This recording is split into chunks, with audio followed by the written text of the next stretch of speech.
Bienvenue à notre post-it. Aujourd'hui, on va voir avec la Bible quelle est l'importance du repos. Et si tu penses que ce n'est pas un thème vraiment biblique, il faut vraiment écouter ce post-it jusqu'à la fin. Le texte se trouve en 2 Chroniques, chapitre 36 et le verset 21.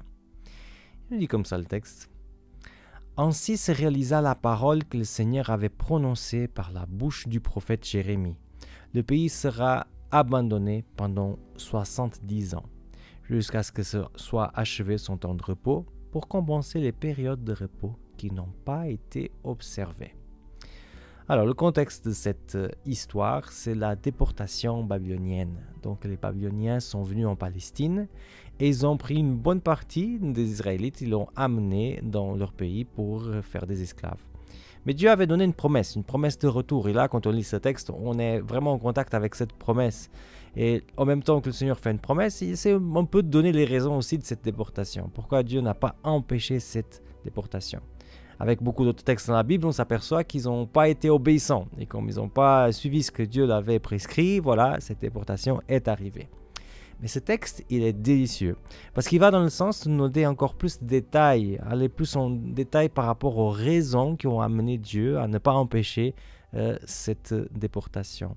C'est en fait qu'ils n'ont pas respecté, selon le texte, les temps de repos. Et ça, c'est quelque chose de très impressionnant, très important pour la communauté juive, parce que le repos, c'est quand même quelque chose qui est central dans la religion juive encore aujourd'hui. On peut parler du repos hebdomadaire, donc le repos du sabbat, donc 7e jour de la semaine.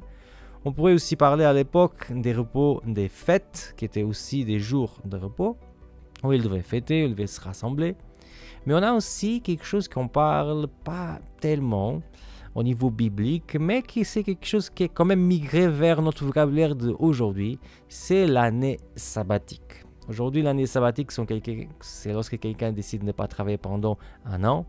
Mais l'année sabbatique dans la Bible, ça s'en sert dans des cycles de 7 années. C'est-à-dire qu'à chaque 7 années, on avait une année entière en qui on plantait absolument rien, on ne travaillait pas la terre. Et le but de tous ces repos vont dans le sens de ne pas épuiser tout d'abord les personnes, mais ne pas épuiser les ressources. Alors, rappelez-vous du texte qu'on a lu au début. Le texte dit que Dieu avait besoin de faire reposer la terre pour que, voilà, la continuité du peuple d'Israël puisse continuer à se faire en Palestine. Donc, cette déportation, c'est comme si Dieu dit, voilà, puisque vous n'avez pas laissé votre corps reposer, vous n'avez pas laissé votre terre reposer, moi, je vais le faire reposer moi-même. Ma question pour toi, c'est comment ça va ton repos? Est-ce que tu vis ton repos physique? Est-ce que tu vis aussi le repos spirituel tel qu'il était présenté dans la Bible? Je te laisse donner la réponse et partir dans la réflexion. Moi, je m'appelle Semekounia et c'était le post-it d'aujourd'hui.